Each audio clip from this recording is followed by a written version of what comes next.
Michael, a very difficult day here at Coleshill. Your winning run away from home comes to an end. Two early goals have set you on the back foot, and I guess a very frustrating afternoon from then on. Just give us your thoughts. Yeah, you summed it up perfectly, Joe. Frustrating, I think, just from our application today. Yeah, 2-0 down after 20, 25 minutes, kind of killed the game off. We couldn't get going after that, which is frustrating. Look, I don't mind losing football games, but when you lose them in the manner we probably have today, it just makes it a little bit more disappointing.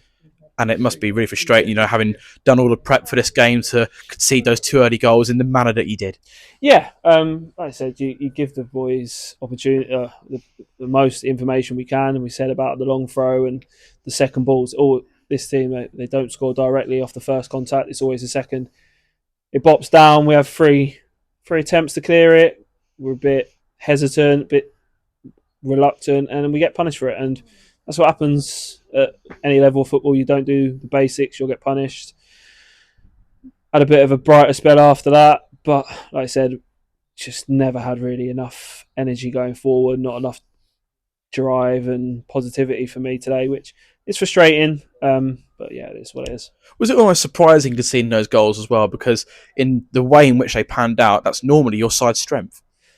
Yeah, for us on the side, I don't think it was a surprise because they had, before the first goal, they had a similar chance that we've managed. I think they had two chances before we've managed to get two blocks on. It's just, I feel like we're at a stage at this moment in time where we're just going to let the season peter out, and that's not what we want at all as a group of staff. And I know that as a players, but I think for us, like I said, it's difficult when you feel like you come into these games where there's nothing to play for. People drop their levels, and that's our job to make sure that they don't. And if they do, we bring people in that deserve a chance to start and give us them levels. And how do you go about motivating your players? Because your league position is pretty secure, but there's a lot to look forward to. You've got a cup semi-final on the horizon. You've got Wellingborough and Corby, some local derbies to come, and you've still got to play all the sides in the playoffs next month. For me, we shouldn't have to motivate them. Knowing us as a group of staff, and I've said it to you guys before, we've go on that thing, you play for your shirt and you earn your shirt. So for them going into Tuesday, there should have been that thought in the back of their mind that going, I need to keep my shirt for Tuesday. And I said we've got some big local derbies coming up. Everyone will want to be in the starting lineup on Tuesday, on Saturday at Welly. So for us, like I said, it's this more disappointing that a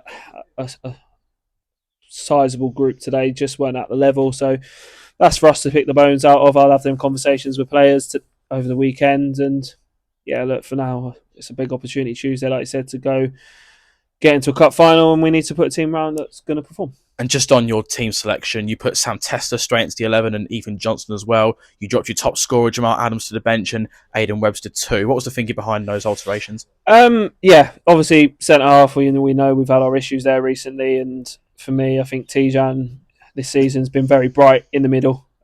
His energy, his power, his height, obviously in there, he's done really well. So we wanted to get him back in there.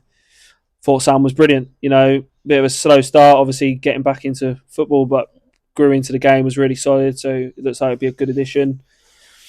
Jams, if he's being honest, he's probably not been at his best the last few weeks. So for us, we've got one eye, like I said, on Tuesday, because we know Nathan's unavailable due to obviously being cup tied.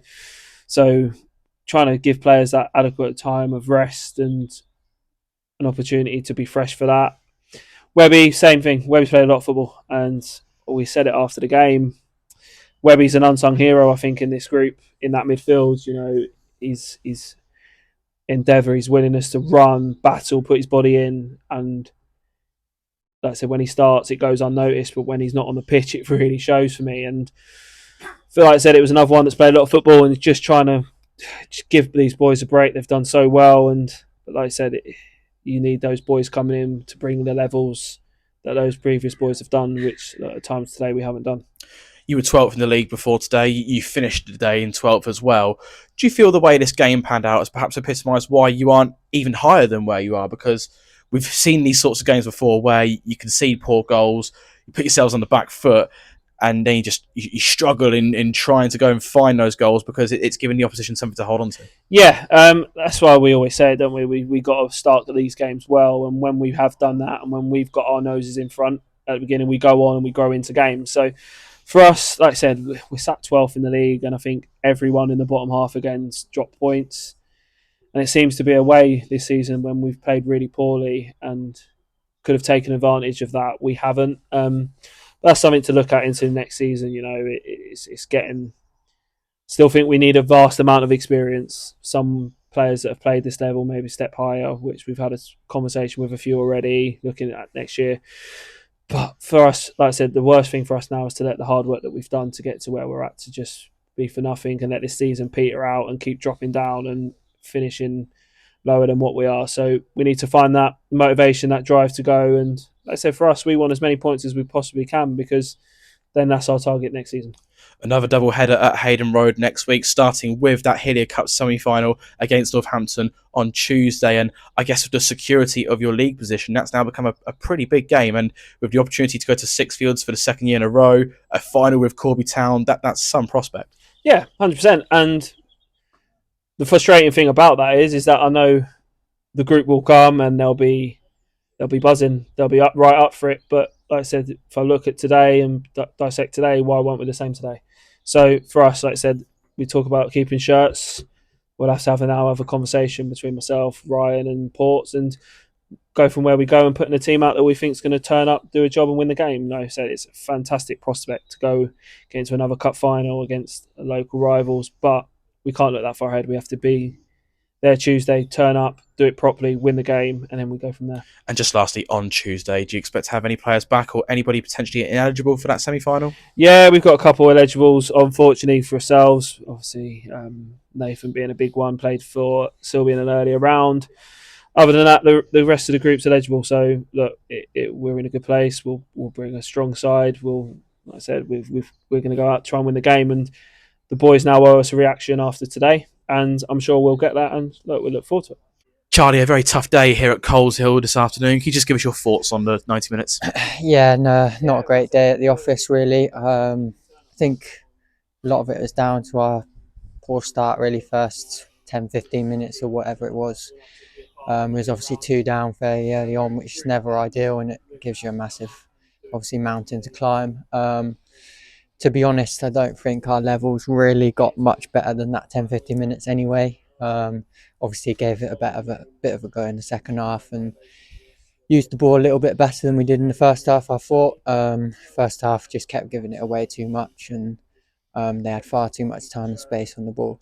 As I say, second half I thought we moved it a little bit better, but didn't really create massive amount of chances.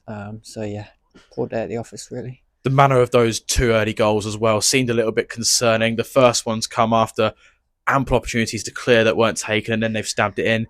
And the second one's come from giving the ball away cheaply midfield, and then it just makes your job a whole lot harder. Yeah, definitely. As I say, it was a mountain to climb, but like you say, the manner of them goals made it probably a little bit worse. They've not really had to do anything or cut us open, like anything like that, to get them goals. So yeah, it's disappointing. Did it just feel like you were going through the motions at times, particularly in that first half? They seemed to be winning that midfield battle, popping the ball around quickly, and it was difficult to live with their tempo at times. Yeah, a little bit. I feel like going through the motions is a good way to describe it. And they obviously got on top early, and they used that momentum, and we just couldn't get a grip of it really throughout the first half. Like I say, second half we done a little bit better, but obviously we were climbing the mountain from right at the start. Yeah, you had a much better go at it in the second half. Didn't create too many clear-cut chances, but was it part of your plan coming out from the dressing rooms at the break to try and attack them early and get that goal back? Yeah, as I say earlier, I think we just needed to use the ball a lot better than we were when we did have it. We kept giving it away in the first half, but like you say, we tried to attack a bit more and be a bit braver with the ball, move it about and try and move them around. But yeah, no massive clear-cut chances really from it, so that was disappointing too. It's just the fine margins in that final third, isn't it? That final ball, that killer touch, where perhaps you've been lacking it of late. Yeah, a little bit. We've obviously been on a pretty good run bar the Corn game recently, where we've been sort of creating chances, and when we've been creating and putting them in the net, even even last Saturday, where we didn't create massive amounts of chances. When we did create that one, Ethan obviously put it away. So yeah, but today it just wasn't there. Anything that did fall, we wasn't there to pick it up in the box or anything like that. So unfortunate, but it's what it is. You've got a new centre-half partner today in Sam Tester. Difficult to make a judgment after one match, but how do you feel he's settled into the group? Yeah. Seems a nice lad. I feel like he fitted in well today. Hopefully he enjoyed being part of the group as much as you can when you lose 3-0. But yeah, hopefully he'll have a big part to play this last 8 or 9 games. And how important is it now that you put this behind you, you move into the Cup semi-final on Tuesday against Northampton, and that's become a big game now. You've got a pretty secure league position, and I'm sure you want to go and get some silverware. Yeah, it is a big game, yeah. Obviously, today's been disappointing, but we've got to just move on from it. As I said a minute ago, we've been on a pretty good run apart from the Corn games, so hopefully we'll just forget about this one and get back to the levels that we've shown over the last few weeks and get through to that cup final that you mentioned.